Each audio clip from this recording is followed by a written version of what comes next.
Au Bénin, on attendra encore longtemps l'organisation des élections locales.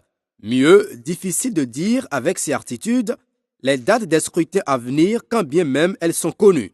Et pour cause, la liste électorale permanente informatisée, instrument indispensable devant servir à cette fin, n'est toujours pas disponible. Je pense quand même que ce n'est pas un fait nouveau. Ce n'est pas un fait nouveau et ce n'est pas étonnant pour nous parce qu'il est bon de préciser avant de commencer toute chose que M. Yahi Boni, depuis qu'il a accédé au pouvoir en 2006, n'a pas encore organisé d'élection sans contestation. Vous savez, chez nous au Bénin, nous disons à tort et à travers ce que nous ne maîtrisons pas toujours.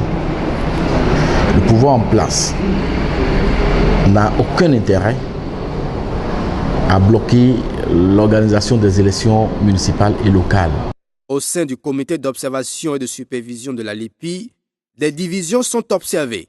Il y a d'une part le camp de ceux qui pensent que la liste sera prête avant 2015 et d'autre part l'équipe qui pense le contraire. Exécutif, législatif, société civile et opposition, personne ne veut endosser la responsabilité. La confusion est bien réelle, surtout avec l'augmentation du budget du COSLEPI. À la lui où vont les choses, techniquement, il est impossible d'aller aux élections en 2014. La loi dit que le corps électoral est convoqué 90 jours avant la fin du mandat de ceux qui sont en place.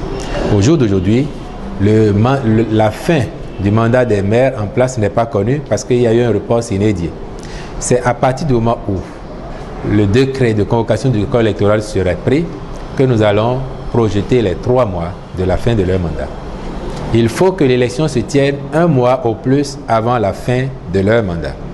Il faut que les dossiers de candidature aient été enregistrés par la Sénat au moins 45 jours avant l'ouverture de la campagne électorale, elle-même durant 15 jours. Tout cela mis l'un dans l'autre, vous observerez que le temps matériel n'existe pas. Dans l'opinion publique, certaines voix proposent des mesures dérogatoires pour sortir de l'impasse, quand bien même les verrous de la Cour constitutionnelle sont bien là. Dont on a besoin au vote, c'est les gens qui ont 18 ans et plus. Donc on peut, à mon avis, ne pas perdre du temps sur le traitement des données concernant les personnes de 8 ans jusqu'à 16 ans. Aucune réaction du côté des élus locaux n'est enregistrée. Plus le cafouillage dure, mieux ça les arrange. Et la République et sa démocratie en souffrent.